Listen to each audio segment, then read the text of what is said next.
إن الحمد لله نحمده ونستعينه ونستغفره ونعوذ بالله من شرور أنفسنا ومن سيئات أعمالنا.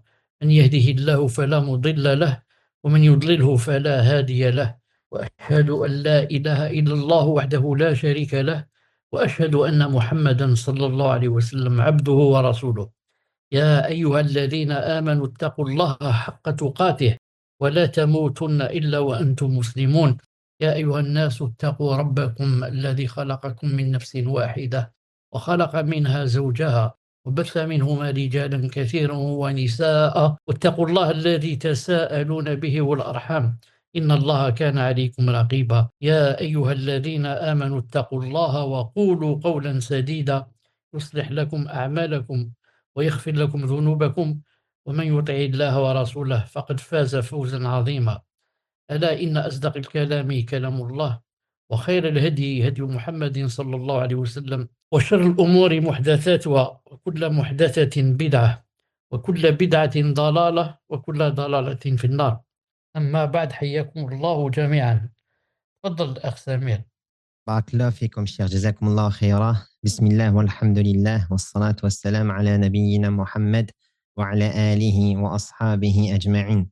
Donc مرحبا بكم en ce dimanche 24 Sha'ban 1446 de l'Hégire, correspondant au 23 février 2025, pour ce deuxième cours sur les fondements de la prédication salafiyya, usul ad-da'wati salafiyya, du savant Ibn Barjas, qu'Allah lui fasse miséricorde, et expliqué par notre cher Mohamed Chalabi, hafidhahullahu ta'ala. Donc, le premier cours était sur le premier fondement, sur l'importance d'apprendre la science religieuse. Et nous allons débuter aujourd'hui, Inch'Allah ta'ala, le second fondement de ces 10 fondements. Donc, il y a 10 fondements dans ce merveilleux livre qui contient beaucoup de fawaïd. On a vu déjà le premier fondement et aujourd'hui c'est le deuxième, Inch'Allah ta'ala. Je rappelle que dans le premier fondement, le cheikh, rahimahullah ta'ala, avait dit qu'il avait écrit ce livre spécialement car des gens parlent au nom de la salafia alors que, en vérité, ce ne sont pas des salafis. Des gens qui ne sont pas salafis et qui parlent au nom de la salafia. Donc, qu'est-ce qui va se passer? Donc, ils vont tromper les gens en croyant que ceux-là, ce sont des salafis. Donc, ils vont les tromper et bien sûr, ils vont les égarer. Allah subhanahu wa ta'ala l'afiyya.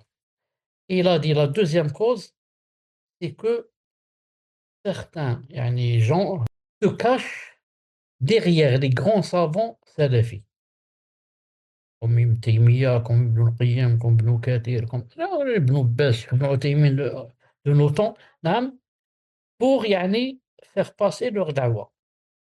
Ils disent, Cheikh Ibn Uthaymin a dit, Cheikh cela. Quand la personne entend cela, elle dit, Subhanallah, al-Azim, Masha'Allah, il cite Al-Albani, rahimahullah, il cite Cheikh Ibn Baz, il cite Cheikh Al-Haydan, rahimahullah. Naam, il a dit, alors, c'est la même chose. Ils induisent, naam, les gens en erreur. Les gens en erreur. Il a dit, c'est pour cela que j'ai écrit ce livre, pour montrer quels sont les vrais fondements de la salafiyya. Et dans le premier fondement, c'était quoi? Que le salafi est soucieux de demander la science. C'est l'une des grandes différences entre lui et celui qui n'est pas salafi. Celui qui n'est pas salafi se suffit aux journaux, par exemple, et aux revues, et en lisant quelque chose comme ça avant de dormir, la Sira Nabawiyya ou quelque chose comme ça, un peu de tafsir, mais par exemple, jamais il n'apprend la aqidah ou il cherche à apprendre la aqidah, la vraie, celle des salaf. Non, jamais. Donc, c'est l'une des grandes différences. C'est quoi? Qui fait que celui-là, c'est un salafi, l'autre non. Je dis bien l'une des différences, c'est pas la seule. C'est que le salafi est soucieux et demande toujours et fait des efforts pour apprendre son din sur le vrai chemin. Et nous avons vu dans l'arcade de la science qu'elle se divisait en deux sortes. On termine avec cela, Inch'Allah. Le fard ayn et le fard kifa'i, ou bien kifaya. Le fard ayn, l'obligation individuelle, c'est-à-dire une chose obligatoire pour tout le monde, comme la salat, la zakat, le hajj. C'est obligatoire pour chaque personne. Tout musulman qui ne fait pas cela, qui n'a pas d'excuse, il aura des péchés au qiyam. Parce qu'il a délaissé quoi? une obligation individuelle. Maintenant, par rapport à la deuxième obligation, c'est quoi? C'est l'obligation collective. Collective. Ça veut dire quoi? Ça veut dire si une personne, un musulman, fait cette chose, naam, ou bien un groupe de musulmans, ça suffit par rapport aux autres qui n'ont pas fait cette chose, cette obligation. Ça s'appelle fard kifaya. On a cité l'exemple de laver un mort.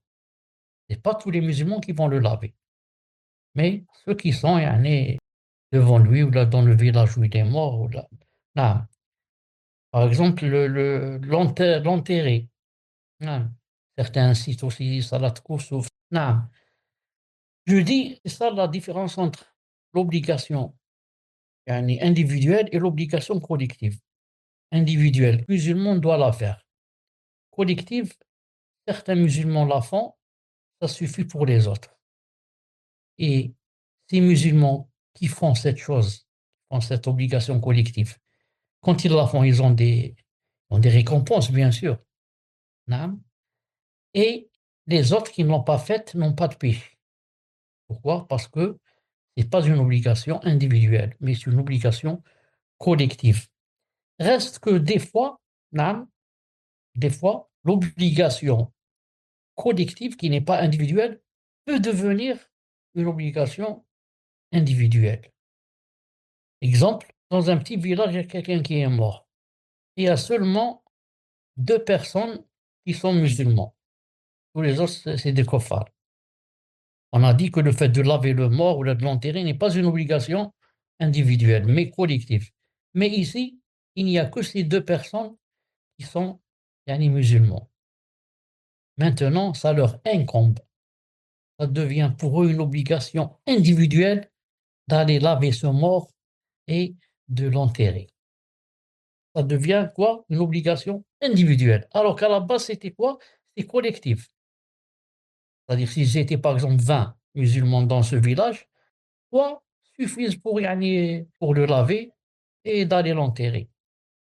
Mais, puisqu'ils ne sont que 2 par exemple ou 3, ah, ça devient donc pour eux une obligation individuelle. Aujourd'hui, Inch'Allah Ta'ala, on commence avec le deuxième fondement de la prédication, qui est la promptitude à l'application de l'islam. Tfaddal, Cheikh.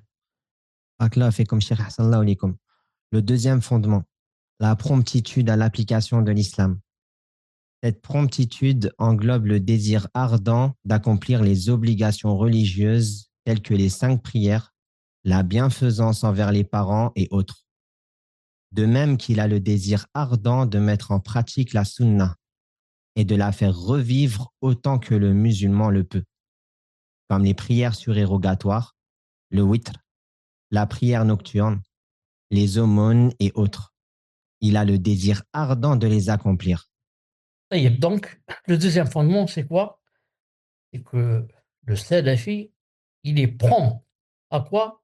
À appliquer ce qu'il a appris. Parce qu'on a vu dans le premier fondement qu'il fallait qu'il apprenne et qu'il fasse la quête de la science. Maintenant, il a appris. Qu'est-ce qu'il va faire avec ce qu'il a appris? Est-ce qu'il va le cacher dans son cœur, hein, ou bien l'enseigner, par exemple, à seulement sa famille, alors qu'il peut l'enseigner à d'autres gens, ou bien yani, il va commencer yani, lui-même à appliquer. Il ne peut pas, yani, on va pas dire aux gens yani, des choses hein, si nous, on n'applique pas au moins une fois. Même si c'est permis de le faire, mais je vais expliquer, Inch'Allah Ta'ala, avec détail. Je vais expliquer avec détail un peu plus bas, Inch'Allah Ta'ala. Donc, le deuxième fondement, c'est, Inch'Allah Ta'ala, de mettre en pratique la sunna. De mettre en pratique la sunna et de faire revivre, de la faire revivre autant que le musulman le peut ou le puisse. Comme par exemple les prières surérogatoires, le 8. Il y a beaucoup de gens, par exemple, qui ne font pas les prières surérogatoires. Beaucoup, beaucoup. Non. Le Cheikh Ibn Uthaymin, rahimahullah wa ta'ala, a dit, dans le hadith Qudsi, Allah subhanahu wa ta'ala a dit, il n'y a pas une chose, à peu près, hein, à peu près, traduction approximative. Il a dit, ما من شيء أحب إلي مما افترضته على عبدي وما زال عبدي يعني يتقرب إلي بالنوافل إلى آخر ذلك. Donc il a dit, il n'y a pas une chose que j'aime يعني, comme que j'ai yani comme les obligations que j'ai enjointes à mon serviteur. Donc Allah Ta'ala aime quoi? Aime d'abord quoi? Et les choses qui sont obligatoires quand on les fait, quand on les fait. Parce que celui qui fait par exemple les choses يعني النوافل les نافلة شيخ سيغير تفضل. عندي الحديث بالفرنسي. عندك en français اقرأ. Mon serviteur ne s'approche pas de moi par une chose que j'aime plus que lorsqu'il accomplit ce que je lui ai imposé. Et mon serviteur ne cesse de se rapprocher de moi au moyen des œuvres surérogatoires jusqu'à ce que je l'aime. Et lorsque je l'aime, je suis l'ouïe avec laquelle il entend, la vue par laquelle il voit, la main par laquelle il prend et le pied par lequel il marche. S'il me demande quelque chose, je lui donne, et s'il cherche refuge auprès de moi, je lui accorde refuge. Donc, la chose la plus aimée par Allah Azza wa Jalla, c'est de faire quoi? C'est de faire les obligations. Ensuite, passer au surérogatoire. Car celui qui fait, par exemple, les prières obligatoires et ne fait pas les prières, par exemple, surérogatoires, il peut être, par exemple, excusé. Il n'avait pas, ou bien il n'avait pas le temps, ou bien, même si ça le fait rentrer dans les gens de la masse. Il ne peut pas être un talibou ilm, mais il ne fait pas les surérogatoires. Encore moins, il ne peut pas être un savant. Il ne fait pas les surérogatoires. C'est pas possible. Dans les prières, dans le siyam, dans tout. Naam. المهم. Donc, il peut faire, yani, comme j'ai dit, ça peut arriver de faire l'obligation de ne pas faire surérogatoire. Mais le contraire, celui qui fait les surérogatoires, il ne fait pas l'obligatoire. Lui, comme disent les ulama, c'est un maghrour. Maghrour. C'est quelqu'un qui a l'autosatisfaction. يعني مغرور alors qu'en vérité il a dévié نعم المهم donc le hadith que vient de citer Samir حفظه الله تعالى dit c'est que Allah Ta'ala dit il n'y a pas une chose que j'aime comme les obligations quand mon serviteur fait les obligations ensuite il a dit et ne cesse mon serviteur de se rapprocher de moi en faisant les surérogatoires nawafil. Donc l'obligation quand on l'a fait نعم c'est pourquoi. Bah, tu les fais parce que Allah subhanahu wa ta'ala les aime et parce que si tu les fais pas, naam, comment tu vas rendre des comptes devant Allah subhanahu wa ta'ala? Qu'est-ce que tu vas lui dire? J'ai pas prié, j'ai pas jeûné, j'ai pas que dalle. Mais les surérogatoires, naam, c'est pas obligatoire et la personne les fait. Les fait. Donc, c'est pour ça qu'Allah ta'ala a dit, naam, ça me rapproche de moi. Il a dit, il n'y a pas quelque chose qui rapproche de moi comme les surérogatoires. Pourquoi? Les nawafil, c'est-à-dire les surérogatoires dans la prière, dans le siyam, dans tout, c'est une preuve naam, que la personne cherche à se rapprocher d'Allah Azza wa Jalla. Parce que ce n'est pas une chose obligatoire et moi je la fais. C'est comme si tu payes un maçon hein, pour qu'il travaille de 8 heures du matin jusqu'à 16 heures. Par exemple, là, c'est disons 20 euros par jour. De combien? De 8 heures du matin jusqu'à 16 heures. Ensuite, lui, il termine jusqu'à 18 heures. Et toi, tu lui dis, Asma, nous, yani, on s'était mis d'accord jusqu'à 16 heures. Je te paye jusqu'à 16 heures.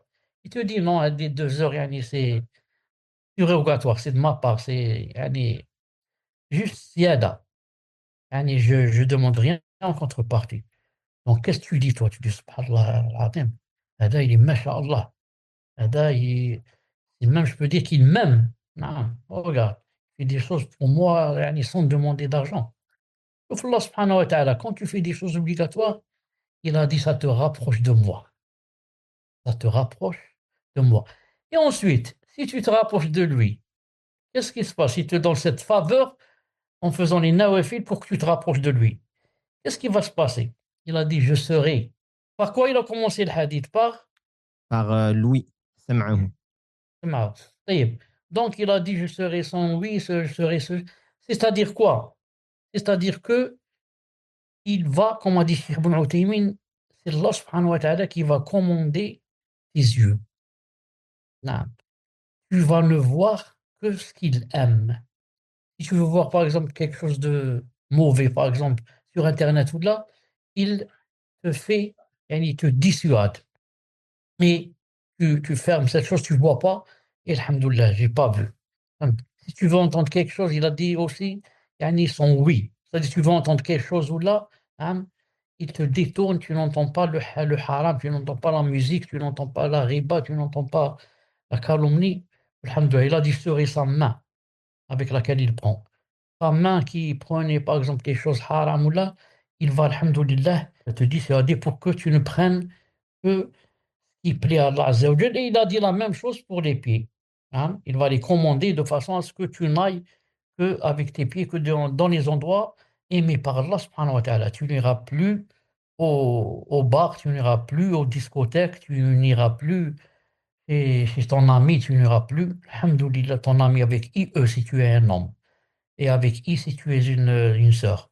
المهم Cheikh Ibn Uthaymin a dit voilà, quand quelqu'un fait les prières surrogatoires, Allahu Akbar, il a dit tous ses mains, ses yeux, ses oreilles, ses pieds seront commandés par Allah subhanahu wa ta'ala. Il ne te laisse pas comme ça tout seul, tu fais ce que tu veux. Non, masha'Allah, la hawla wa la quwwata la ilaha illallah. Allah subhanahu wa ta'ala nous donne cette grande faveur.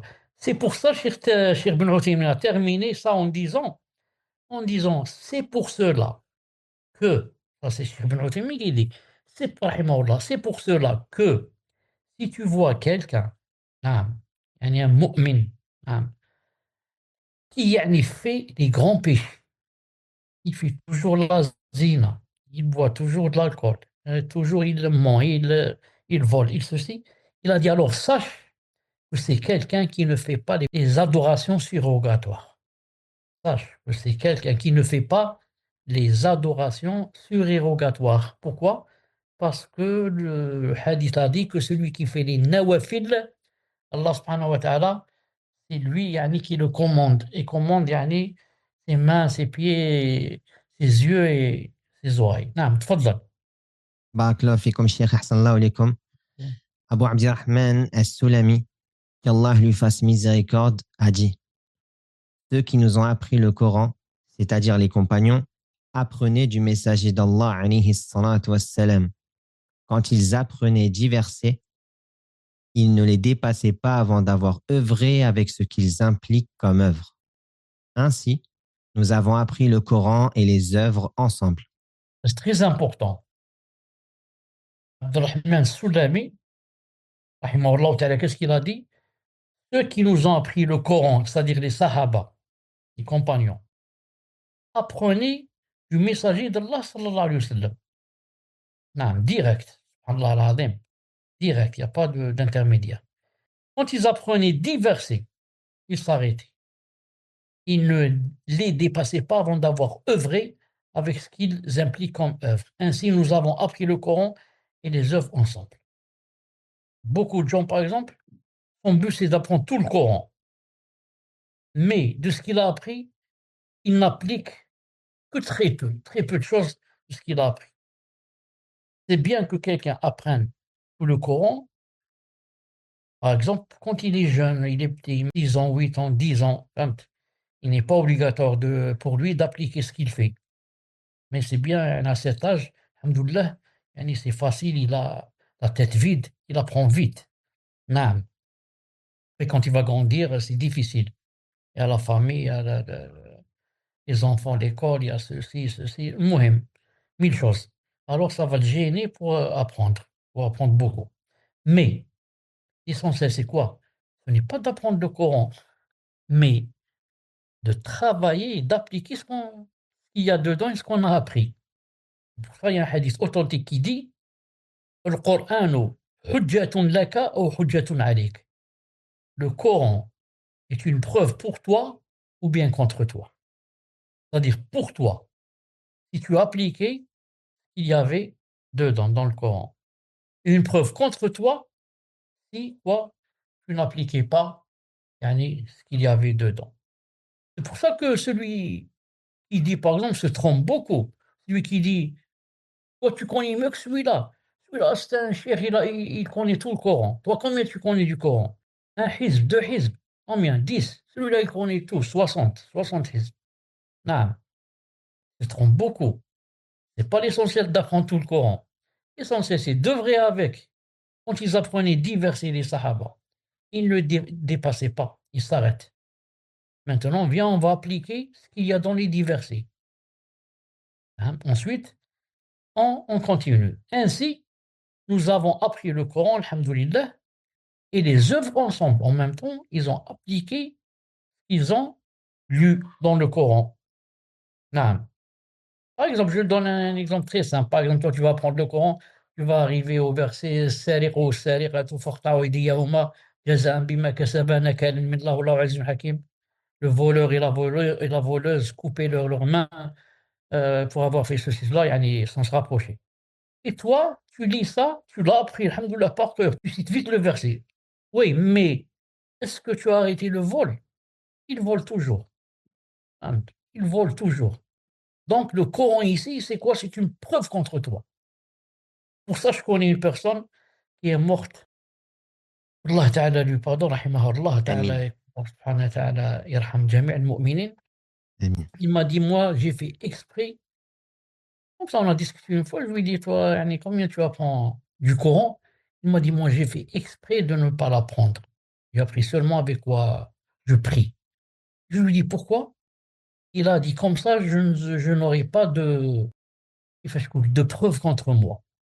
Parce qu'Allah Ta'ala va me dire au Qiyamah, tu connaissais beaucoup de Coran, tu as appris tout le Coran et tu n'as pas appliqué. Il a dit comme ça, moi, la hawla, Allah al-Musta'an.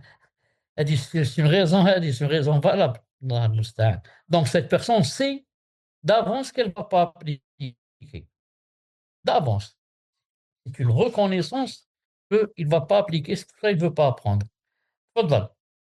Barakallahu fikum, Cheikh Ahsanallahu alaykum. Amen. Voilà donc la méthodologie des prédécesseurs. Que la miséricorde d'Allah soit sur eux tous. Ils liaient la science aux œuvres, car le fait d'œuvrer avec science délivre de la sévère menace à l'encontre de celui qui délaisse les œuvres obligatoires. Mentionné dans la parole d'Allah, Ya ayyuhalladhina amanu, lima taquluna ma la taf'alun, kabura maqtan 'inda Allahi an taqulu ma la taf'alun. Ô vous qui avez cru, pourquoi dites-vous ce que vous ne faites pas? C'est une grande abomination auprès d'Allah que de dire ce que vous ne faites pas. Ici, je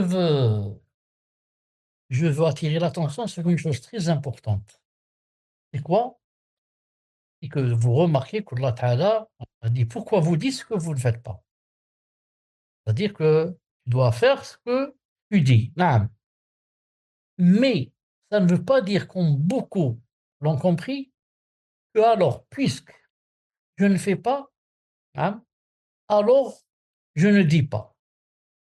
Exemple, puisque je ne fais pas les prières nocturnes, donc je ne dis à personne que c'est bien de faire des prières nocturnes. Pourquoi? Allah Ta'ala va me dire pourquoi tu dis ce que tu ne fais pas. Puisque je ne jeûne pas le lundi et jeudi, je ne vais pas dire aux gens que c'est une sunnah de jeûner le lundi et jeudi. Hein. Pourquoi? Parce que moi-même, je ne l'applique pas. Alors que c'est faux. Allah Ta'ala ne t'a pas dit pourquoi tu dis seulement, mais il t'a dit pourquoi tu ne fais pas. Pourquoi tu ne fais pas ce que tu dis? Il ne t'a pas interdit de dire, mais il t'a blâmé pour ne pas avoir fait ce que tu as dit, c'est tout.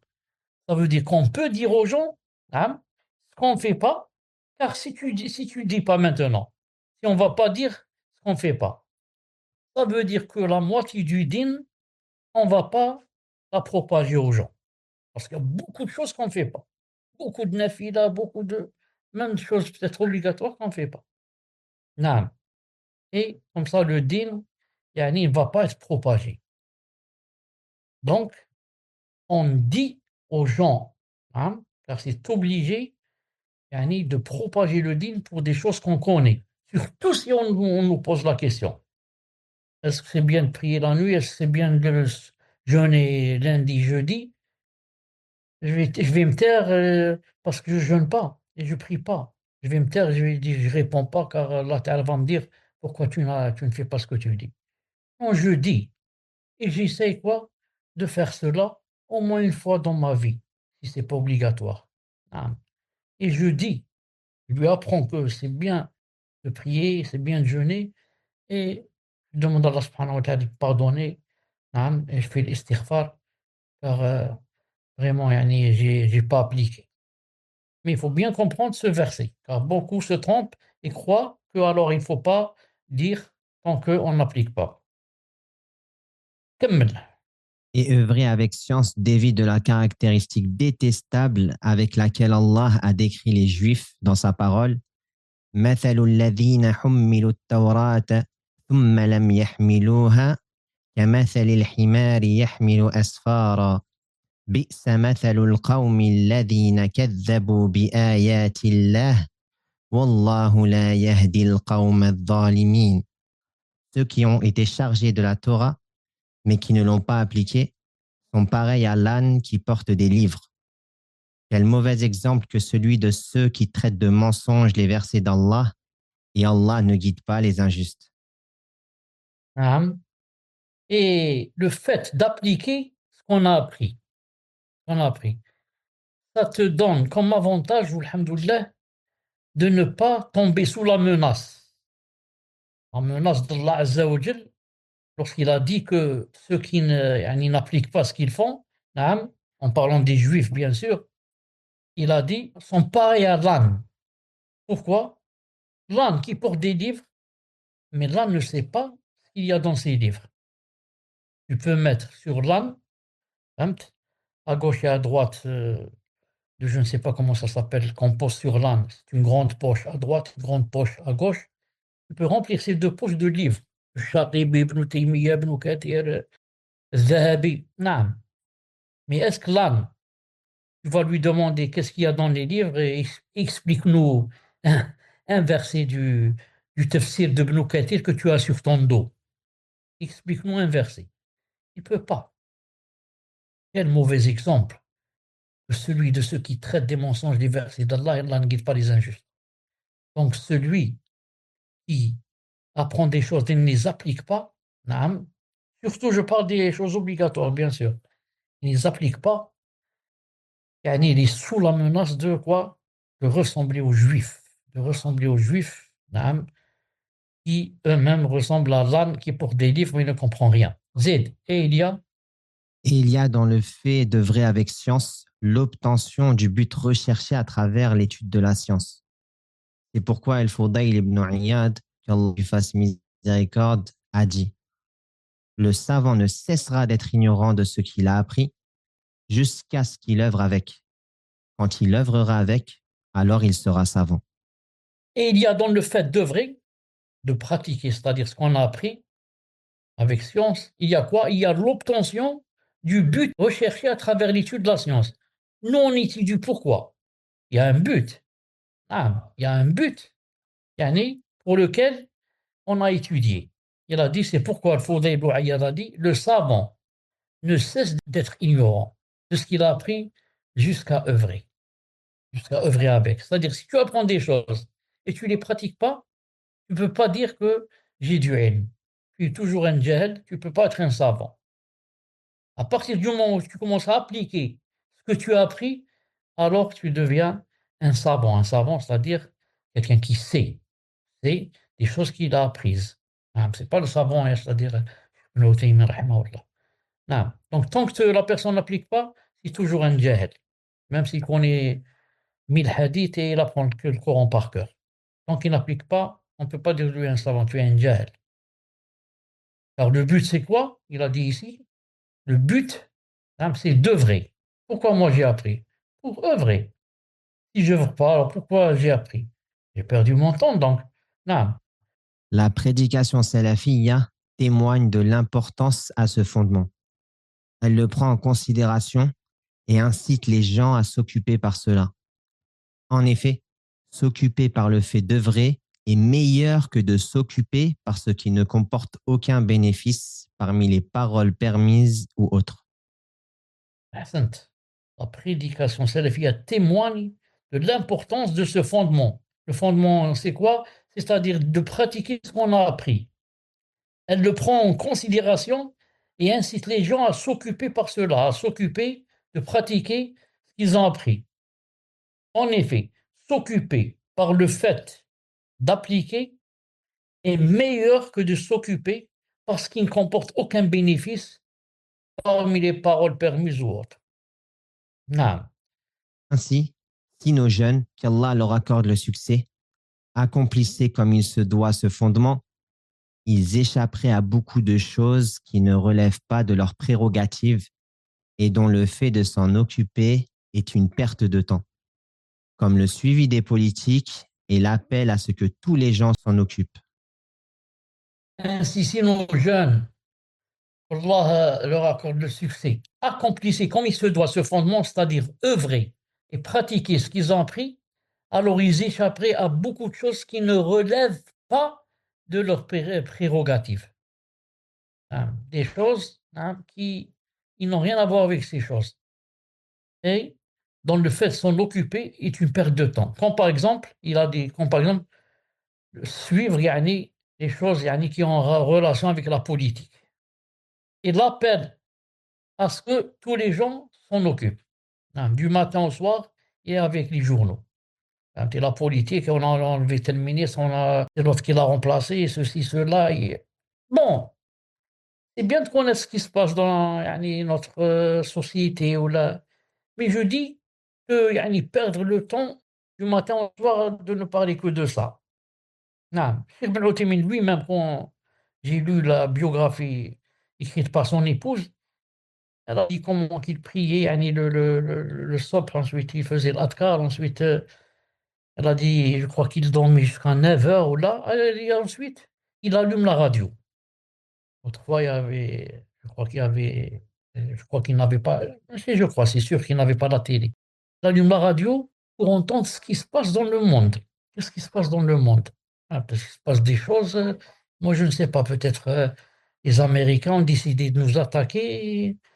Et nous, on ne sait pas. Moi, je suis là en train de dormir. Surtout un savant, un grand savant. Il faut qu'il soit au courant de ce qui se passe dans le monde, comme ça pour y mettre des fatwas. Quand on lui demande ceci, cela, il dit voilà la réponse, Allah Ta'ala. Mais, Cher, qu'est-ce qu'il Fadlal. j'ai le passage de l'épouse de Cheikh Ibn Uthaymin Had le passage celui-là. sur l'interview. Naam. Allah يبارك لك tu appliques ce que tu apprends.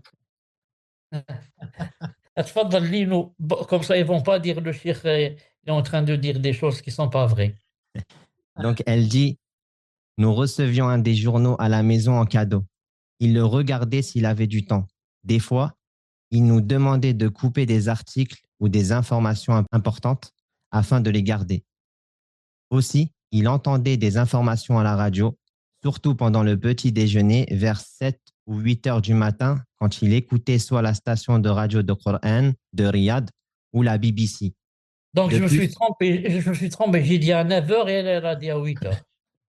Ça fait 20 ans là que peut-être que ça lui est arrivé, rahimallah. معليش. De تفضل. plus, il écoutait parfois longuement l'analyse des informations lors d'événements importants. Fin de sa parole. جزاك الله خيرا بارك الله فيك. المهم, donc, le salafi, il est plutôt occupé à appliquer, à jeûner, à prier, à faire l'aumône, à aller visiter les malades, à ceci, à cela, plutôt que de parler de politique du matin au soir.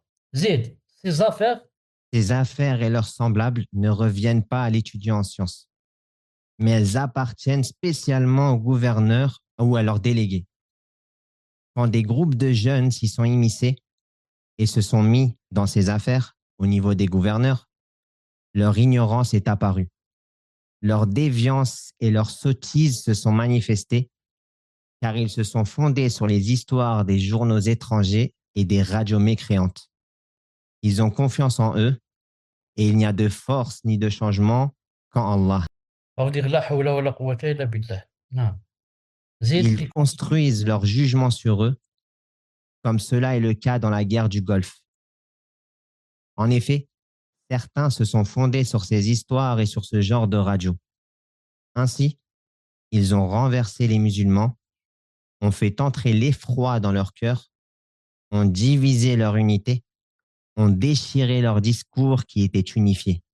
Le fait J'ai de le se fait, fonder sur ces histoires et ces radios mécréantes est ce qu'ils ont de plus grand, ce qu'ils appellent les fondements de la jurisprudence de la réalité. donc le cher dit ici que yani, quand des gens, ou là, des jeunes surtout, vont fourrer leur nez, c'est-à-dire s'immiscer, vont s'immiscer dans des choses qui ne rentrent pas dans leurs prérogatives. Hein, toi, tu vas parler de la politique. La politique, c'est pas toi qui en parle, c'est le ministre, c'est le chef d'État, c'est, je ne sais pas, le député. Non. Toi, c'est, tu lis le Coran, tu lis la Sunna, tu lis les choses yani, qui rapportent du bien, فهمت? Même si c'est pas du din, mais des choses qui rapportent du bien. Mais la politique en général ne rapporte que du mal. C'est pour ça, il y a une phrase célèbre de Cheikh Al-Albani qu'on devrait écrire avec les larmes des yeux, ou bien avec de l'or, comme on dit. Hein. Il a dit quoi, rahimahullah ta'ala? Il a dit Min siyasati, tarku siyasati. Il a dit ça rentre dans la politique hein, de délaisser la politique. Ça rentre dans siyasa, hein, de délaisser siyasa. Bien. Il a dit donc, ces gens hein, se sont fondés sur ces histoires, sur les radios, etc. Ils ont yani, fait rentrer la peur dans les cœurs des musulmans, ils ont divisé leur unité, ils ont déchiré leur discours alors qu'ils étaient unifiés. Hein. C'est comme maintenant de nos jours, les jeunes qui rentrent parmi les grands savants. Hein, parmi les grands savants, ils essayent d'écrire sur Facebook, sur ceci, sur cela, ceci est halal, ceci est haram, ceci est famt. Alors que Miskin, il ne connaît rien dans le dîner, il vient à peine peut-être ouvrir les yeux dans le din. Ça fait 2 ou 3 années qu'il est devenu, alhamdoulilah, sur la rectitude. Allah subhanahu wa ta'ala l'a aidé. Place, il est devenu le mufti en français, le mufti en arabe de sa ville. Ah. Et il va même jusqu'à peut-être diviser entre yani, les musulmans et, enfin, et déchirer leur unité. Waliyadu billah. Et Cheikh dit, le fait de se fonder sur ces histoires et ces radios mécréantes, qu'est-ce qu'ils ont de plus grand? Malgré cela, au lieu de reconnaître que ce n'est pas bien, ce sont des fautes, hein, eux, ils appellent ça les fondements de la jurisprudence de la réalité. C'est-à-dire en arabe, fiqh الواقع, bien usul, hein, الواقع. Ces gens-là, comme les Ikhwan et les autres, bien sûr, qu'est-ce qu'ils disent? Ils disent que les savants comme Cheikh Ben Baz, Cheikh Ben Othaymin, etc., les grands savants, certes, ils te disent ils ont du ilm, Masha'Allah, Coran, Sunna, Hadith, mais ils n'ont pas la science de la réalité. Ils ne savent pas ce qui se passe dans le monde. Ils disent, nous avons les fondements de la jurisprudence de la réalité. On sait ce qui se passe dans la réalité. Ils disent, les autres, Cheikh Ibn Uthaymin et Cheikh Ibn Baz, ce sont des savants, naam, des monstrueux. Des savants, des monstrueux. Ils ne te parlent que de monstrueux, comment faire le wudu, comment aller aux toilettes, comment ceci, comment cela.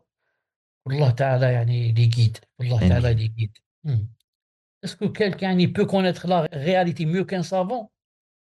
Quand tu connais les fitnes, etc., que ce sont des fitnes, si tu n'es pas un savant, tu ne sais pas. Tu vas entrer dans la fitna jusqu'à te noyer. Non. Mais si tu avais suivi le savant, il t'aurait montré, il t'aurait dit attention, ne rentre pas dans ça. Cette chose, c'est une fitna, par exemple. C'est un exemple, là. Ah. Et quand ce nouveau courant est sorti, il s'est attaqué à la science et aux œuvres. Voilà, toi, tu perds ton temps à prier une nafila, فهمت. Alors que regarde ce qui se passe dans la réalité, les Juifs, voilà ce qu'ils font, ils ont détruit Gaza, ils ont emmené des prisonniers, ils ont fait ceci, cela. Toi, tu es en train de faire nafila. Donc, d'après toi, mon frère, donc d'après toi, j'arrête le nafila et j'arrête même l'obligatoire, parce que je peux rien faire pour Gaza. Et en Algérie, je suis loin, et je n'ai ni argent pour envoyer, ni rien, ni d'armes pour aller là-bas, et je ne peux pas aller si mon gouverneur ne me le permet pas. Hein. Donc, d'après toi, j'arrête le nafila, et pourquoi pas j'arrête aussi les choses obligatoires. Hein. Alors que ça, quelqu'un qui a yani, la raison, qui raisonne ne dit pas une chose pareille. Il ne peut pas dire une chose pareille. Ensuite, quelles sont les meilleures choses que je peux faire pour ceux qui sont à Gaza? Les doigts. Toi, tu es rentré dans mon cœur et tu sais que je ne leur fais pas de doigts. Est-ce que tu sais que je ne leur fais pas de doigts? Je sais pas. Donc, arrête de dire que toi, tu connais la réalité et nous sommes, nous, c'est-à-dire des savants, pas moi. C'est-à-dire nous sommes des savants des monstres. Arrête de dire cela. Yani, c'est juste pour détourner les jeunes des grands savants et leur dire cela, ils ne sortent pas des toilettes alors que regardez vos frères et vos sœurs et vos mères sont égorgés, yani, ils sont bombardés à Gaza ou autre. Naam. C'est pourquoi la faiblesse dans la science et les œuvres se sont manifestées dans la jeunesse musulmane. Tu vois les jeunes de la jurisprudence de la réalité ne pas se conformer aux règles de la législation dans beaucoup de grandes affaires. Allah, ceux qui disent comme ça, nous sommes les gens de la réalité. Hein. La plupart du temps, ce sont des juhel. Pourquoi? Parce que, comme j'ai dit, ils n'apprennent pas la science. Et ensuite, plus que cela, naam, eux-mêmes, ils se trouvent loin, ils ne se conforment pas aux règles de la législation. La moindre des choses, tu trouves que son pantalon descend en bas, descend au-dessous des chevilles. Hein. Tu trouves que sa femme, peut-être, elle ne porte pas le voile. Tu trouves, yani, mille et une choses qu'on ne veut pas citer. Ensuite, par rapport à Gaza, et ce qui s'est passé. Maintenant, on ne va pas revenir en arrière, mais juste yani, une petite ouverture. Est-ce que ceux qui ont fait cela, est-ce qu'ils ont demandé l'avis des grands savants? Est-ce qu'ils ont demandé aux grands savants, voilà, on va attaquer Tel Aviv ou je ne sais pas quoi, avec donc, 2 ou 3 moteurs, donc, comme les ventilateurs qu'on met sur le dos, et, enfin, comment ça s'appelle, avec ULM ou je ne sais pas quoi, et 5 ou 6 ou les 10 mitrailleuses. Est-ce que c'est ça, yani, le djihad? Ça a été quoi? Ça a été quoi le résultat? Pourquoi le prophète sallallahu alayhi wa sallam, à la Mecque, pourquoi il est resté là-bas? Combien d'années il est resté? Samir, combien d'années il est resté à la Mecque? Kemal, tu es là? 13 ans. Ah, tu es présent, 13 ans, 13 ans et 10 ans à Médine. Pourquoi pendant toutes ces années, il voyait les kuffars en train d'adorer les statues et tourner autour de la Kaaba, il n'a rien fait, parce qu'il n'a pas les moyens. Allah Ta'ala a dit dans un sens rapproché, il faut, tu veux faire la guerre ou là, il faut leur préparer aux ennemis, nam, c'est ma traduction rapprochée, de quoi leur faire peur, turhibouna bihi, de quoi terroriser, nam, qui? Mon ennemi et vos ennemis. Comme ça dit Allah subhanahu wa ta'ala. Est-ce que toi, en faisant ce que tu as fait, est-ce que tu as terrorisé les juifs, plutôt les sionistes? C'est tout à fait le contraire. Tu as terrorisé les musulmans. Des milliers ou combien de tués, de massacrés. Ça, c'est pas encore arrêté. Des milliers. Bien sûr, nous, on est avec ceux-là, les pauvres, qui sont massacrés. Non. Et les autres cachés sous la terre ou je sais pas où. Non, mais c'est la masse. C'est la masse, le peuple qui a été rasé. Qui a été rasé. Pourquoi? Parce qu'on ne demande pas aux ulama. On ne demande pas l'avis des ulama. Et là, les ulama, ils ont peur de dire allez faire le djihad. Ils savent que on n'a pas les moyens de, comment dire là, de terroriser notre ennemi. Fهمت. Quand tu l'as pas, reste calme et profite pour te préparer. Construis des armes nucléaires. C'est pour ça que Cheikh Al-Albani, rahimahullah ta'ala, a dit aussi une phrase célèbre. Subhanallah, wallah al-azim, on voit ça de nos yeux. De nos jours, on voit ça de nos yeux. Qu'est-ce qu'il a dit? Il a dit, en islam, si par exemple, on veut attaquer un pays, supposons, on veut attaquer les sionistes, parce qu'ils nous ont pris notre terre, etc.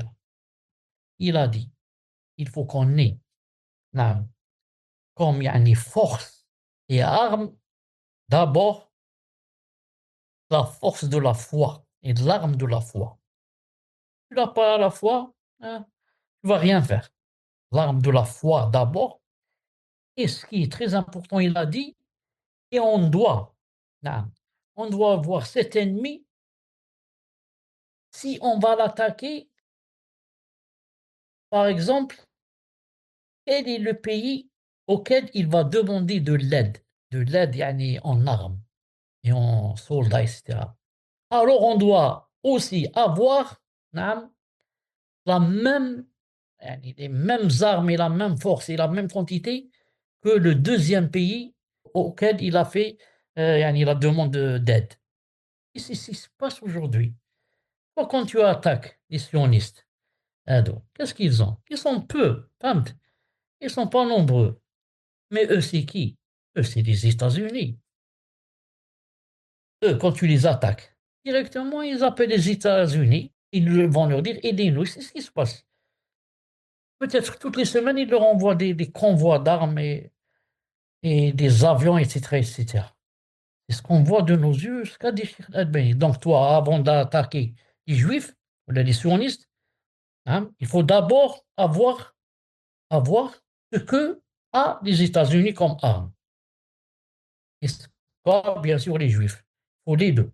Parce que tu sais qu'ils vont demander de l'aide aux États-Unis, donc tu dois te préparer à avoir la même force que le pays auquel ils vont demander de l'aide. C'est ça les savants. C'est ça les savants. Soit tu prends une mitraillette ou un couteau, et tu vas les attaquer, tu vas dire j'ai fait le djihad. Quel djihad tu as fait? Tu as tué des milliers de musulmans. Certains des pauvres qui n'ont rien à voir dans cette affaire.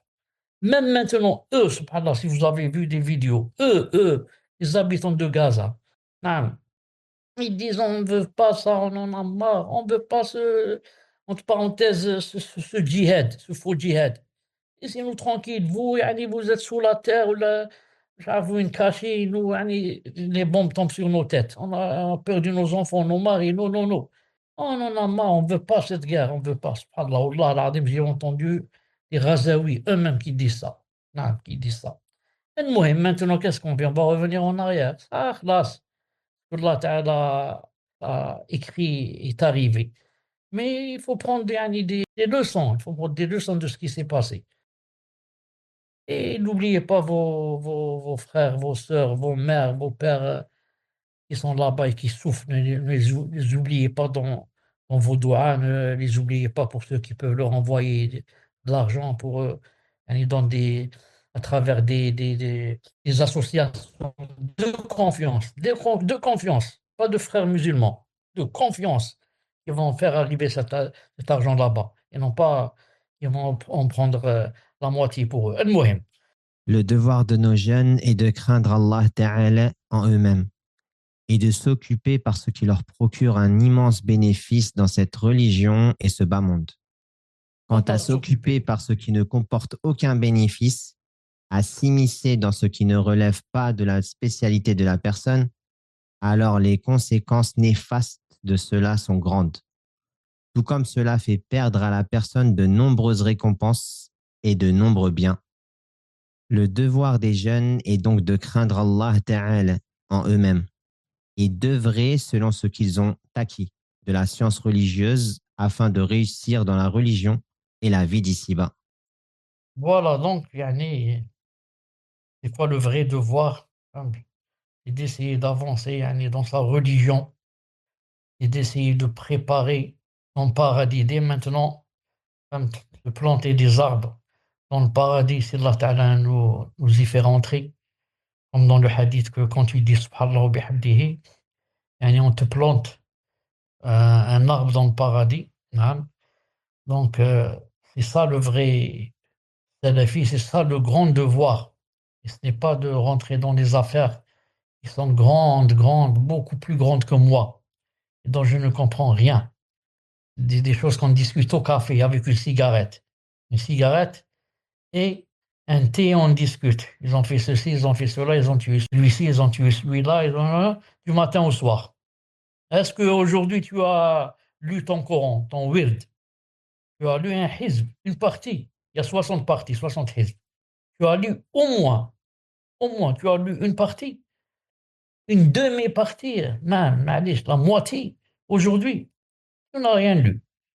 Tu as fait l'adkar, tu ne les as pas fait. Tu es allé aujourd'hui visiter quelqu'un malade, tu as donné quelque chose là aujourd'hui, on est au Chaban. Tu as fait ceci, tu as fait cela. qu'Allah subhanahu wa ta'ala nous aide à pratiquer, qu'Allah subhanahu wa ta'ala illumine nos cœurs, qu'Allah Azza wa Jalla nous apprenne la vraie science. Amin, amin. Et on va se rencontrer, Inch'Allah, bientôt pour le troisième fondement, Inch'Allah ta'ala. Voilà, Samir, il n'y a rien de spécial. Non, cher, juste vous remercier. Jazakumullah khan, cher. Barakallah fikum wa fi ilmikum, cher. Jazakumullah khaira. Barakallahu fikum, Thomas, pour aussi votre aide, parce qu'on propage ce dîn. Merci pour ceux qui ont assisté avec nous. Et on demande à Allah subhanahu wa ta'ala, il aide, Azza wa Jal, nos familles qui sont à Gaza, de les secourir et de raffermir leur cœur, car c'est très difficile. La fitna qui leur est arrivée, personne ne souhaiterait être à leur place, bien sûr. Naam. Ils sont arrivés au point de manger de l'herbe. L'herbe, ils n'ont pas trouvé pour manger, subhanallah al-azim. Naam. Et qu'Allah subhanahu wa ta'ala, comme j'ai dit, qu'on n'oublie pas de leur faire des doigts. Et on se rencontre très bientôt, Inch'Allah Ta'ala, pour le troisième fondement. سبحانك اللهم وبحمدك أشهد أن لا إله إلا أنت أستغفرك وأتوب إليك السلام عليكم ورحمة الله وبركاته Wa alaykum salam wa rahmatullahi wa barakatuh.